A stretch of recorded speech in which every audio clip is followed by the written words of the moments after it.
Udah live kita. Biasa RH selalu terlambat. Sudah? Belum pasti. Sudah tapi belum. Nah. Ya. Assalamualaikum warahmatullahi wabarakatuh. Waalaikumsalam.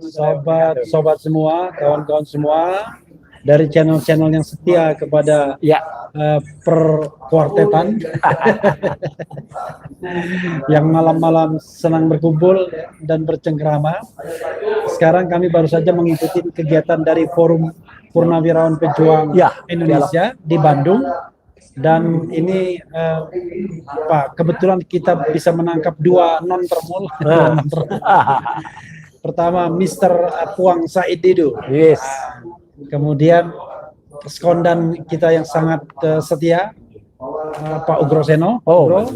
Kemudian pesakitan yang dipesakitkan oleh Jokowi, Roy Suryo, dan kemudian tuan rumah di Bandung ini, penguasa Bandung, Safril Sofyan. Yes. Jadi bapak-bapak semua, kawan-kawan semua, kita tahu bahwa kasus ijazah palsu ini berlarut-larut. Padahal secara teknis secara teknis penyidikan, seharusnya kasus ini mudah sekali. Pembuktiannya sangat mudah. Lebih mudah, dan yang lebih sulit itu adalah kasus copet di bis kota, kata Pak Ugro. Karena biasanya barang buktinya sudah dilempar kemana-mana, ya, nggak jelas. Tapi ini barang buktinya jelas. Apakah kemudian itu adalah palsu atau tidak, kan sebenarnya bisa diuji baik secara independen maupun secara formal, dan cukup ditunjukkan kemudian diuji secara bersama-sama. Tapi yang mudah itu jadi sulit. Sejak dilaporkan tanggal 30 April 2025, kasus ini sudah berlangsung lebih dari 400 hari, lebih dari 1 tahun. Karena 30 April ke 30 April 1 tahun, dan sekarang sudah bulan Juni. 414 hari. 404 balai hari, ya. Lebih. Sampai balai hari. Nah, 414 hari, dan tidak juga selesai. Tetapi kami juga mencatat, selain waktu dari pelaporan sampai hari ini 414 hari, kami juga mencatat semua terlampaui waktu-waktu yang ditentukan dalam KUHP, baik KUHP lama maupun KUHP baru, Kitab Undang-Undang Hukum Acara Pidana. Yes. Dan kelihatannya ada kegamangan yang luar biasa bagi jaksa peneliti atau jaksa penuntut umum pada Kejaksaan Tinggi DKI itu untuk segera melimpahkan kasus ini agar P21 dan siap untuk kemudian dilimpahkan ke pengadilan. Tapi sampai sekarang entah apa yang terjadi, mereka kelihatan gamang, dan kegamangan itu memang error terus.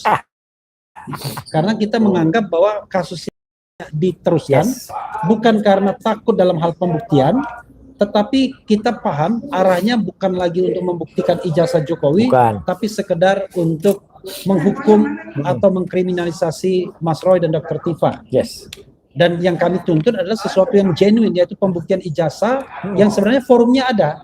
Citizen lawsuit itu masih berproses dalam tingkat banding, dan kemudian ada gugatan baru perbuatan baru hukum yang juga berproses, serta Bung Rizal Fadila sendiri dan tim pemburu ijazah palsunya juga melaporkan pengaduan masyarakat ke Bareskrim Mabes Polri mengenai orang-orang yang diduga terlibat memalsukan ijazah. Jadi kita ingin yang genuine, bahwa diarahkan pada pembuktian ijazah instead of kemudian menersangkakan dan kemudian berusaha mengkriminalisasi Roy Suryo. Karena itu kita terus melawan, mengatakan bahwa kasus ini tidak layak dilanjutkan, tetapi pembuktian ijazah palsu itu harus tetap dilakukan. Nah, salah satu alternatifnya adalah out of the court, di luar pengadilan. Siapa tahu nanti Puang Said Didu memiliki formula tersendiri, dan formula tersebut lebih caspleng dibandingkan fix formula 44. Senang sekali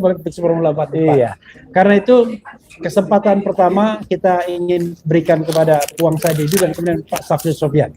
Sementara Pak Ugro dan Pak Roy kira-kira harus mendengarkan lebih banyak. Nanti dua ini yang masih. Silakan, Puang. Saya pikir Pak Jokowi dan timnya tidak jago-jago amat juga. Dia memakai pola lama setelah berhasil memenjarakan 2 orang sebelumnya, Pak Bambantri sama Gus Nur. Husnul, dan kelihatannya itu mau dipakai, terus salah pilih lawan. Nah, sebenarnya Pak Jokowi menurut saya dan timnya memang ingin sekali menghindari perkara pembuktian ijazah palsu di pengadilan. Itu yang selalu dihindari. Makanya dia habis-habisan terus untuk membuang tenaga untuk melaporkan perusakan nama baik, bukan ijazah palsu. Sehingga semua energi terbawa ke sana. Jadi jangan juga kita terbawa oleh permainannya dia terus. Ya. Untung ketemu brosur yang senyumnya tidak pernah berhenti. Jadi dia juga kesal juga ngelihat brosur. Senyummu adalah tangis. Seluruhnya ada tangisku. Nah, saya berharap kan ini energi bangsa sudah terlalu banyak dihabiskan oleh saya pikir 280 sekian juta orang hanya disibukkan oleh keluarga Joko Widodo dari Solo hampir lebih 10 tahun lebih. Tidak dibikin repot sama satu keluarga gitu kan. Nah, dengan berbagai kelakuan. Nah, coba saya berharap Prabowo, menurut saya Presiden Prabowo sudah harus masuk karena ini sudah meresahkan kehidupan berbangsa dan bernegara untuk menangani satu keluarga ini dalam segala hal. Untuk menangani satu keluarga ini dalam segala hal. Yang paling penting adalah dinamika untuk niat memenjarakan orang itu harus dihentikan. Nah, bahwa sekarang ini kan bukan kasus ini ijazah palsu, kan semua tokoh sudah bicara, sederhana sekali solusinya. Bu Mega sudah bicara, Pak JK sudah bicara, semua sudah bicara, menyatakan tunjukkan saja, selesai, gitu kan. Dan teman-teman juga kalau memang ada ijazah itu dan asli, teman-teman juga menyatakan oke, kami minta maaf karena kami tidak punya bukti selama ini yang Anda tunjukkan, bukan maaf terhadap kesalahannya, tapi maaf karena Anda terlalu lama menunjukkan ijazah asli, gitu kan. Dan kira-kira itu jalan keluarnya. Nah, itu cara kalau Pak Jokowi mau, tapi kalau dia nggak mau ya negara boleh turun dong, menyelesaikan masalahnya sebagai kepala negara untuk menghentikan ini. Tapi kalau Jokowi masih ngotot terus ya jangan juga terlalu diistimewakan dong. Ini dibiarkan gonjang ganjing terus seperti ini gitu lah. Nah iya kan. Nah udahlah, kalau memang ini bisa saja Presiden sebagai kepala negara menyatakan perkara perusahaan nama baik ini tidak bisa dilanjutkan karena yang punya ijazah tidak pernah menunjukkan ijazahnya ada apa tidak ada, ya kan? Demi menghentikan gonjang ganjing semua ini, maka sebagai kepala negara ingin negaranya tenang, ingin rakyatnya tenang, maka karena yang punya ijazah tidak pernah mau menunjukkan ijazahnya, kalaupun ada, maka kepala negara menyatakan memerintahkan jaksa deponir acara perkara itu. Itu punya negara punya kepala negara punya kewenangan, Pak urusan kan. Ya sama dengan waktu Tom Lembong ini kan dia berikan abolisi. Itu kan sudah di pengadilan, kan masih ada di depan pengadilan namanya adalah deponering, dan itu biasa dilakukan. Biasa dilakukan kalau deponering dulu Pak Harto karena sakit di deponering kan. Biasa dilakukan. Jadi menurut saya, tapi bukan berarti perkara menunjukkan ijazah palsu itu ijazah itu berhenti. Atau memang Jokowi berani menunjukkan ijazahnya. Jadi menurut saya Presiden tinggal ngasih pilihan. Kalau perkara ini lanjut, tunjukkan ijazahmu. Kalau enggak, maka segera P21 dari polisi. Kalau memang bisa P21, tapi pasti kita digugat juga oleh teman-teman karena sudah melanggar semua. Kalau memang, tapi lah kita hormati kalau umpamanya Presiden menyatakan perkara terhadap laporan perusahaan nama baik terhadap orang yang mempermasalahkan ijazah Jokowi, ini kan bukan menyatakan bahwa dia hanya Rosyurul menyatakan kalau fotokopi dan kawan-kawan fotokopi dan ijazah yang beredar itu yang benar, maka itu dipastikan palsu, kan begitu. Ya kira-kira yang begitu kan. Kecuali Anda menunjukkan sebaliknya bahwa ijazah yang kau teliti itu bukan itu ijazahku. Ijazahku adalah ini. Ya kan? Kan kira-kira begitu. Kalau udah tunjukkan itu, maka ini lanjut dong bahwa memang ya ini. Nah, jadi di mana perusahaan nama baiknya, padahal tidak pernah menunjukkan itu. Saya berharap Presiden Prabowo di tengah kesulitan bangsa yang banyak begini, dinamik seperti ini, mungkin sudah bisa diberikan kode kepada jaksa bahwa kalau memang bisa deponir aja, kecuali Joko Widodo bisa menunjukkan bahwa memang dia punya ijazah asli. Saya pikir saya bukan ahli hukum, saya ahli logika saja, logika saja demi bangsa dan negara. Dan kita udah habis energinya mengurusi satu keluarga. Kita mulai dulu tuh mengurusi keuangan satu keluarga mulai 2012 dengan mobil SMK. Sekarang ijazah, nanti takutnya nanti sampai kita berperkara sampai cucunya Jan Etes pun kita apa namanya disibukkan oleh keluarga ini. Saya pikir ya udahlah, keluarga ini harus berhenti membuat negara ini ribut. Dan Presiden Prabowo menurut saya sudah harus terjun untuk menertibkan keluarga ini. Terima kasih. Ya. Oke. Luar biasa. Jadi intinya adalah Wang Said Didu mengatakan bahwa kasus ini harus diselesaikan. Baik dalam prosedur hukum maupun prosedur di luar hukum. Kalau misalnya prosedur hukum ya banyak pilihannya. Deponering salah satunya. Walaupun tadi Wang Said Didu mengatakan bahwa dia bukan orang hukum atau ahli hukum. Dan kami sendiri sebenarnya tidak memberikan pilihan kecuali mengatakan bahwa kasus ini tidak layak untuk diteruskan. Bagaimana ujungnya, apakah kemudian pengembalian SPDP atau apapun dan lain sebagainya, itu soal teknis yang barangkali kejaksaan yang akan mengambil kebijakan. Tetapi bisa juga kemudian penyelesaian di luar pengadilan. Tapi tadi yang paling gampang adalah bagaimana misalnya ada sebuah komisi negara yang dibentuk fact finding commission ya, atau fact finding team lah, bukan komisi ya, tapi tim yang dibentuk oleh negara dan kemudian mencari kebenaran yang sebenar-benarnya tanpa intervensi mengenai kebenaran ijazah ini, dan plus latar belakang Jokowi itu sendiri sesungguhnya. Jadi soal dia dihukum, dimaafkan atau tidak itu bergantung pada kepala negara, bergantung pada Prabowo Subianto. Itu ancer-ancer pemikiran tentang penyelesaian ini. Karena kalau seandainya P21 itu dipaksakan dan sudah cacat hukum, maka sesungguhnya kan kita tidak ada penghormatan terhadap hukum yang sebenarnya dimaksudkan agar ada kepastian dengan adanya KUHP dan KUHP yang baru. Karena KUHP yang baru ini betul-betul detail mengatur mengenai back and forth, bolak-balik sebuah kasus itu yang kita hitung paling lama ya 70 hari lah, 70-an hari. Karena ada satu slot yang tidak didefinisikan, tetapi ya kira-kira 70-an hari, sementara kasus ini sudah berkembang lebih dari 100 hari. Udah 130 sejak pelimpahan pertama pada tanggal 13 Januari. Jadi bisa dihitung. Nah, Pak Safri saya tidak tahu sebagai pakar yang juga suka memprovokasi Bandung, yang juga sering sekali menjadi host yang menghosting aktivis-aktivis Jakarta, mungkin punya pendapat atau jalan keluar atau shortcut atau apapun atau solution apapun yang bisa dikemukakan. Silakan Pak Safri. Ya, izin Pak. Ya, silakan Pak Safri. Baik, terima kasih Mas Refli dan juga sahabat di Bandung nih. Ya, Pak Said, lalu juga Pak Ugro dan Pak Roy. Ya, terima kasih. Mengenai ini saya ingin juga memperkenalkan diri dulu. Sudah terkenal Bapak. Karena di samping saya berdomisili di Bandung, tapi juga sebagai sekjen dari Forum Tanah Air. Diaspora Indonesia di 26 negara. Jadi sebenarnya kami di FTA itu sangat mengikuti dan juga selalu dalam hal ini membantu.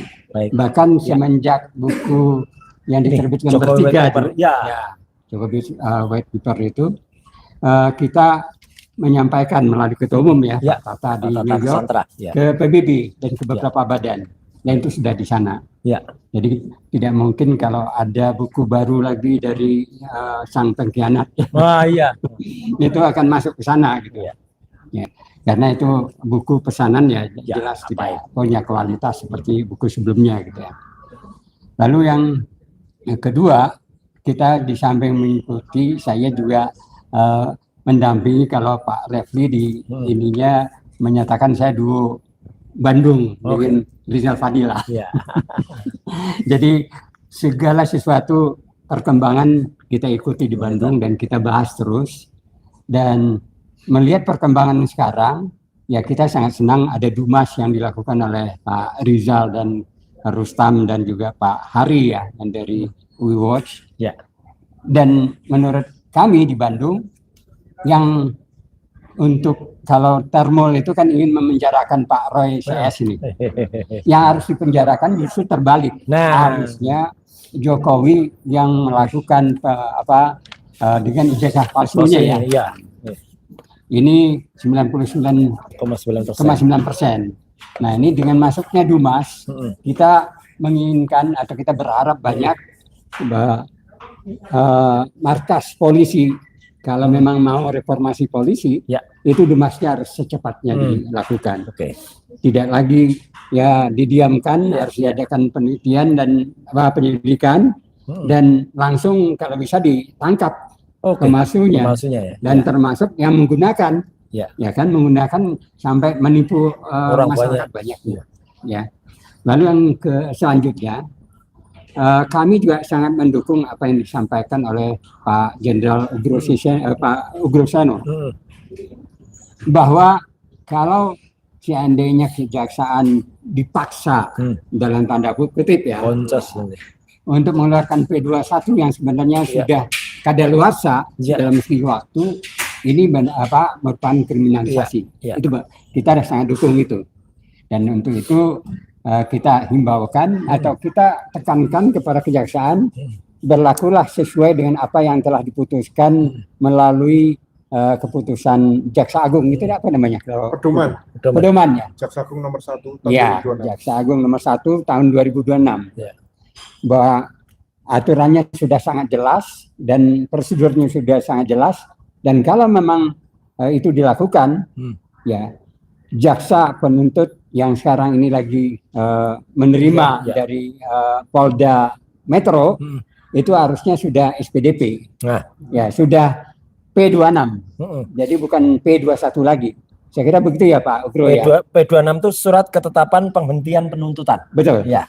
Jadi yang harus dilakukan secepatnya oleh markas polisi yang berbaju coklat sekarang Pak Ugro juga berbaju coklat. Wah, asli tapi garis lurus. Dan untuk itu adalah Dumasnya harus cepatnya. Paling tidak dalam bulan-bulan ini Dumas itu sudah berupa LP dan ya kita menginginkan pemalsunya sudah ditangkap dan penggunanya juga sudah diadili, yaitu Jokowi sebagai pengguna yang sangat benar-benar rusak moral buat rakyat Indonesia.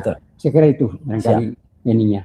Tapi sebelumnya dalam kesempatan ini perkenankan saya juga memberikan klarifikasi dan terkait juga dengan FTA ini. Jadi sudah sangat viral, Rocky Gerung menyatakan atau istilahnya seakan-akan tidak setuju pembubaran di UGM kemarin. Tiga menteri berdialog lalu dibubarkan. Itu sebenarnya salah. Jadi itu dipakai oleh para Termol. Memang Termol parah. Karena itu sebenarnya pernyataan daripada Rocky Gerung itu pada saat September 2024. Ketika FTA itu dibubarkan oleh para preman. Waktu dialog di Hotel Kemang, Grand Kemang. Statementnya dipakai. Lalu ada preman yang membubarkan. Lalu Rocky Gerung nggak setuju pembubaran itu. Yang di Kemang. Yang di Kemang. Bukan yang di. Bukan yang di GIK. Sekarang diviralkan.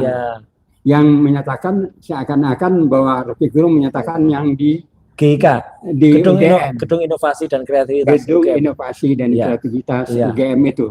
Yang dimana 3 menteri diusir dan lari terbirit-birit. Memang lari itu ada videonya itu. Dan itu memalukan. Sangat. Seharusnya 3 menteri ini harus dipecat oleh Prabowo karena menjatuhkan martabat dari pemerintahan Prabowo.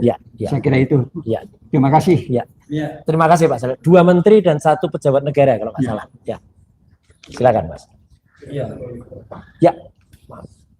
2 menteri dan 1 pejabat setingkat menteri. Jadi Mas Pak Safril Sofyan ini tidak ikut melaporkan kan? Enggak ikut ya? Enggak. Tetapi ikut datang juga waktu ke Barreskrim enggak ya? Ke Barreskrim enggak. Oke. Tapi Oke, kalau iya. ke Enggak kedengeran suara. Ya, Pak. Ya. tapi pada waktu ke UGM ya, di mana waktu Pak Roy, Ya. Mbak Tifa, oke, ada satu lagi saya nggak sebut namanya. Wah iya tuh pengkhianat, gak usah tuh pengkhianat. Itu Laknat itu. saya hadir ke Ya, sana. ya, ya. Saya membawa teman-teman dari Bandung 4 Siap. mobil. Wah, luar biasa.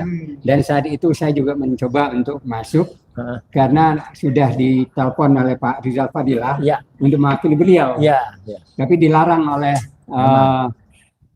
dari akademisi Iya, yang Prof. Amin pakai Rais. batik kayak itu. Prof. Amin Rais saya nggak boleh masuk waktu Ya. itu. Padahal beliau itu profesor Saya, UGM. saya udah ngomong gitu. Pada saat di depan saya ada satu yang bisa masuk. Saya protes. Wah, ini kok bisa masuk? Maaf Pak, itu dari Polda. Walah. Jadi Kacau. padahal saya langsung telepon yang dari Pak Rizal yang Iya, macet iya. di jalan. Itu saya berikan kepada penjaga yang di pintu itu. Iya, Pak, ini iya. dari Pak Rizal Fadilah yang menyatakan bahwa Bapak Pak Safri menggantikannya. mewakili Ya, beliau untuk hadir ke dalam ya. Tanggal 15 April 15 April. 2025 Dan tanggal 16 April Ya, saya ke juga Solo, hadir ya. di Solo. di Solo. Oke. Ya. Dan tanggal 17 April saya juga hadir Di Kelapa FPP, Gading. Di Kelapa Gading. Ya, sama Pak. Sama kita. Ya. Ya. Ya. Iya. Acara Purnawirawan tuh 17 itu. Yang disampaikan oleh Pak Safril adalah bagaimana itu diselesaikan itu yang namanya pengaduan atau pengaduan masyarakat Dumas di Barreskrim Mabes Polri, dan harusnya memang itu kan ada indikasi kuat, petunjuk yang kuat, bukti yang kuat bahwa pihak-pihak yang dilaporkan itu diduga Ya. terlibat dalam proses pembuatan ijazah palsu itu. Betul. Jadi ada nama Pramuka. mantan menteri ya dengan inisial, ya sekarang masih menjadi menteri, Masih. masih Menko. inisialnya P ya. Pratikno. Kemudian kita mau pakai inisial, dia pakai nama ya kan. Kemudian ada juga yang mengaku sudah profesor ya. Ya. Ya. Enggak, P ya, tapi juga. itu enggak dilaporkan. Yang dilaporkan Eko Sulistyo Oh, Eko Sulistyo dan Jokowi. dan Jokowi. Jadi tiga orang ini. Jadi Eko Sulistyo atau PS, ya. Eko Sulistyo. belum lagi ya, kalau kita sama, lihat Pak. fenomena Kasmujo ya, Iya. yang dibangga-banggakan sebagai dosen pembimbing ternyata boncos. Iya. Belakangan dia mengakui bahwa dia bukan dosen pembimbing. Bagaimana mungkin? Saya membayangkan Puang Saididu tiba-tiba manggil dosen, mantan dosennya dari IPB dan memperkenalkan kepada halayak, inilah dosen pembimbing saya yang terkenal galak. Saya konsultasi bolak-balik. Ternyata belakangan disangkal baik oleh yang bersangkutan maupun diralat oleh Pak Jokowi sendiri. Iya. Nah dari sini saja kan ada indikasi yang kuat bahwa beliau tidak pernah bikin skripsi sebenarnya. Tapi penyidik seperti menutup mata terhadap fakta-fakta yang harusnya dia dalami. Betul. Bayangkan, mendatangkan mereka kan tidak sesulit mendatangkan tukang copet. Iya. Di bis kota yang kadang-kadang nggak ketahuan copetnya yang mana, Iya. kan.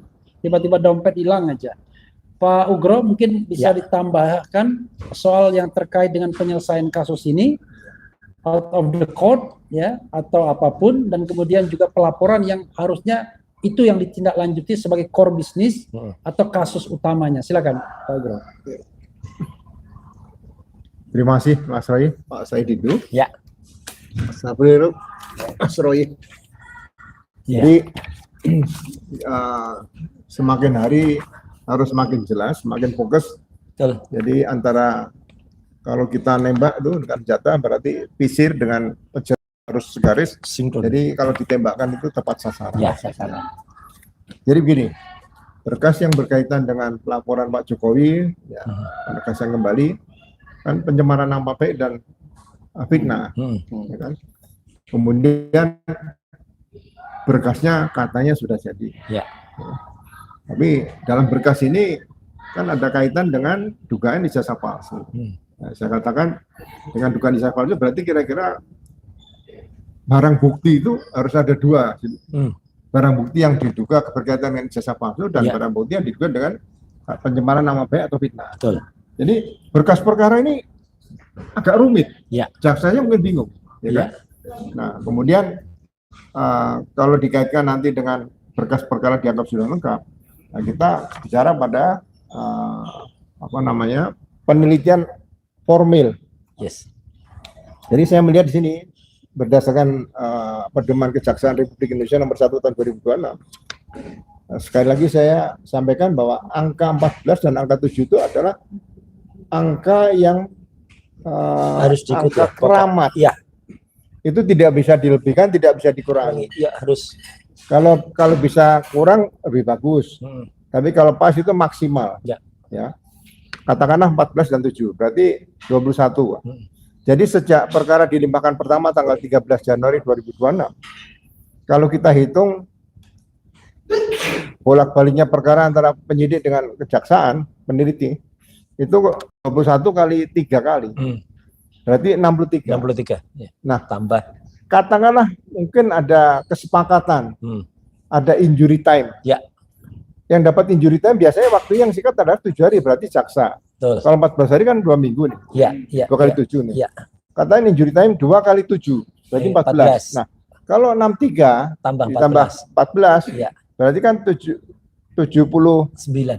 663. 7. 77. Ya, 77. 77 ini kan angka keramat juga. Ya, ya. Ya di situ. Jadi harusnya 77 13 Januari ditambah 77 hari ini Udah kira-kira lewat. udah lewat Ya, jauh. udah lewat jauh. Ya kan? Jadi apakah jaksa ini akan mau menerima dengan mengorbankan reputasi yang sudah diciptakan selama ini dengan penyidikan tindak pidana korupsi yang sangat luar biasa, kemudian akan menerima dengan ya katakan berkas yang belum jelas, ya kan di sini. Nah, kalau berkas belum jelas, jaksa juga tidak berani menerima kemudian penghentian penuntutan di situ, atau mungkin deponering tadi Pak ya, karena deponering itu perkaranya harus jelas pidana, sudah P21. Nah, jaksa berdasarkan undang-undang kejaksaan bisa menyampaikan perkara pidana. Betul. Ya. Di situ. Tapi kalau perkara bukan pidana, jaksa tidak bisa ngambil itu, ya kan?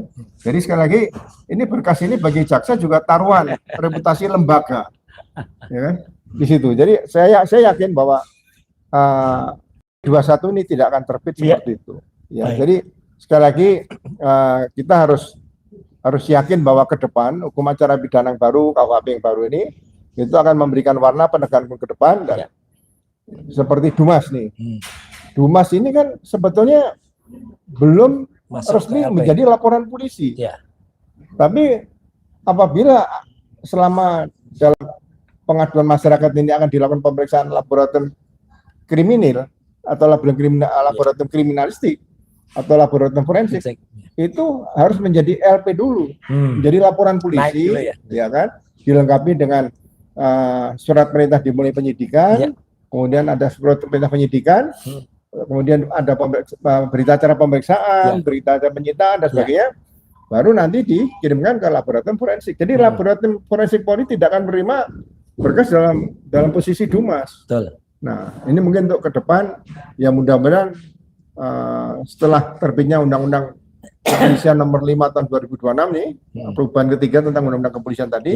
Nah, ini akan lahir nanti peraturan kepolisian nomor 1 kalau perlu tahun 2026 berkaitan dengan penyidikan tidak pidana. Ini karena saat yang paling tepat untuk menerbitkan peraturan kepolisian berkaitan penyidikan tidak pidana, sehingga nanti semua yang berkaitan dengan penyidikan tidak pidana, ada wajib lapor, ada berkaitan dengan pencekalan dan sebagainya, itu sudah bisa diterapkan setelah dibicarakan koordinasi dalam rangka pengawasan penyidikan antara pihak penyidik dengan pihak kejaksaan. Jadi benar-benar saya berharap ada kesempurnaan dalam penyidikan maupun penuntutan terhadap berkas perkara yang dilaporkan oleh Pak Jokowi dan kawan-kawan seperti itu. Terima kasih, Mas.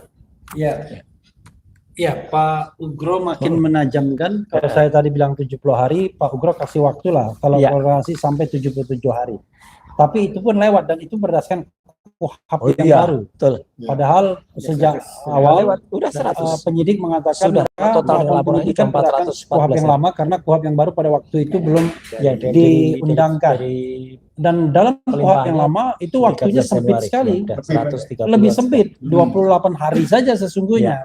Jadi tidak ada ruang untuk back and forth lebih banyak sesungguhnya. Tetapi kalau dalam praktek banyak perkara yang terbengkalai itu bukan karena undang-undangnya memang mengizinkan, tetapi memang karena praktik yang kemudian dianggap benar, itu namanya salah kaprah. Jadi sesuatu yang salah karena dipraktikkan terus-menerus seolah-olah dianggap benar. Nah, karena itu penajaman dari Pak Ugro, dan tibalah saatnya pada saat yang berbahagia.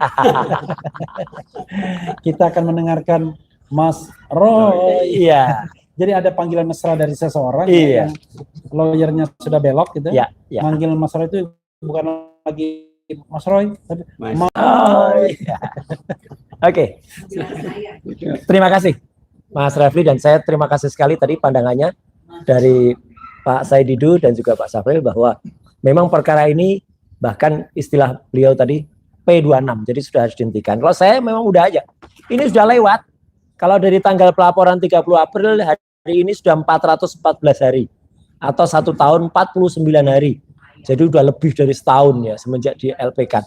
Padahal kan persoalannya adalah sebenarnya sangat sederhana. Kalau ada ijazahnya, masalahnya ijazahnya nggak ada. Ya, penelitian Dr. Gunatua juga mengatakan ijazahnya nggak ada. Bahkan penelitian dari Bon Jovi juga mengatakan kalau berkas-berkasnya amburadul. Ya, saya sudah periksa itu kemarin, dan itu nanti dipaparkan akan membagongkan semua. Jadi antara berkas tahun 2005, 2010, 2012, 2014, 2019 itu malah nggak sinkron antaranya. Jadi lucu sekali, di CV-nya juga nggak sinkron. Ijazah-ijazahnya SD, SMP, SMA juga nanti malah lucu lah kalau itu dimasukkan ke dalam face recognizer.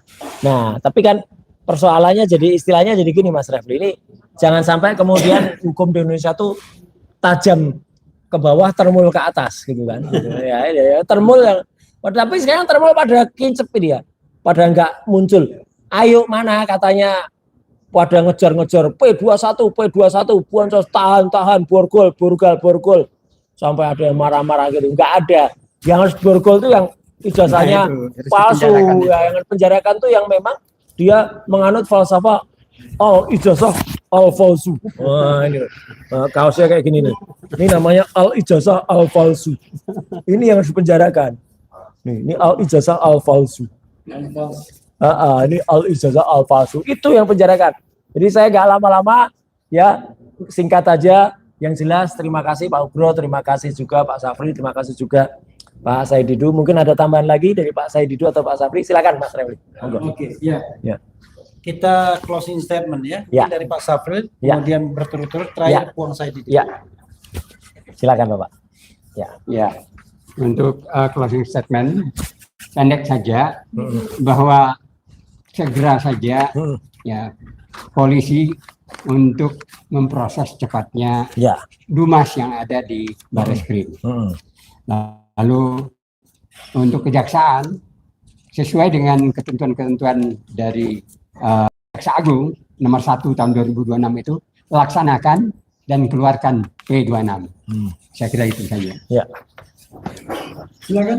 Ya, saya tambahan aja seperti biasa. Ya, ini buku yang nggak ada kadar ilmiahnya, buku yang sudah sama sekali dibuat ada pesanan, memalukan. Ya, ini buku ini memalukan. Masa kayak orang beli tahu, nanti bumbunya jangan pedes-pedes, kasih gini. Sama kayak ini. Buku ini nanti bagiannya tambahin ini, terus ditanda tangan dosen pengujinya. Ya, skripsinya Jokowi aja nggak ada tanda tangan lembar pengesahannya, kok ini ada tanda tangan dosen pengujinya. Jadi itu Pak Ugro yang saya untuk buku ini ya. Jadi kalau terima buku sobek saja ya. Oh iya, ya, mohon dipegang. Jadi sekali lagi ini kedua kalinya saya lakukan, ketiga kali. Kalau terima buku kayak gini sobek aja ya gitu. Jadi buku ini nggak layak ya. Ini namanya buku yang akan mencemari dunia pendidikan kita ya, atau dunia ilmiah kita. Silakan.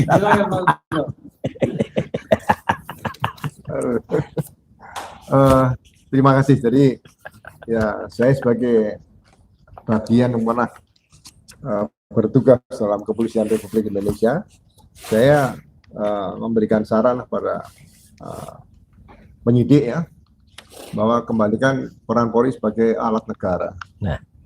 Jadi alat negara berarti harus melindungi seluruh bangsa Indonesia, semua rakyat, tanpa dibeda-bedakan di situ. Jadi perkara yang berkaitan dengan berkas perkara yang berkaitan dengan laporan Pak Jokowi ini, ya kan, harus segera mendapatkan kepastian hukum, ya kan, kepastian hukum apakah perkara akan lanjut ke penuntutan pengadilan atau segera terbitkan surat perintah penghentian penyidikan karena sudah melalui restoratif justice. Ya. Saya rasa supaya tidak tumpang tindih, tidak overlap, kan sudah ada surat ketetapan penghentian penyidikan yang diterbitkan untuk 3 orang. Ya. Berarti laporan polisi yang dilaporkan oleh Pak Jokowi, kemudian satu lagi Lecumanan, kemudian Andi Kurniawan dan Samuel Sweken, ya, itu semuanya sudah dihentikan penyidikannya dan surat perintah penghentian penyidikan diberikan kepada semua terlapor atau kuasa terlapor. Jadi jangan ragu-ragu karena ini tidak akan mencemarkan nama baik Polri atau merusak nama lembaga Polri, justru akan memberikan lebih kepercayaan masyarakat terhadap profesionalisme Polri. Itu saja Mas, terima kasih. Oke, silakan Bang. Saya hanya menyatakan kalau ini perkara ini terang benderang dan ada yakin benar pasti udah lanjut sebenarnya. Dan pasti kalau memang punya ijazah Pak Jokowi pasti sudah tunjukkan dan Pak Roy sudah minta maaf kalau memang ada gitu kan. Faktanya nggak ada. Jadi saya pikir sekali lagi saya ulangi, Bapak Presiden bisa memberikan kode ke aparatnya, ke polisi dan kejaksaan agar memberikan agar mereka menghentikan gonjang-ganjing yang dibikin oleh keluarga Jokowi sejak 2012. Ya. Kita mulai dari sana dan semua keluarga itu membuat gonjang-ganjing dimanapun. Ya. Di Sumatera Utara semua orang tersingkir, di Solo dulu disingkirkan. Iya. Semua orang-orang baik itu kalau keluarga ini maju disingkirkan. Disingkirkan.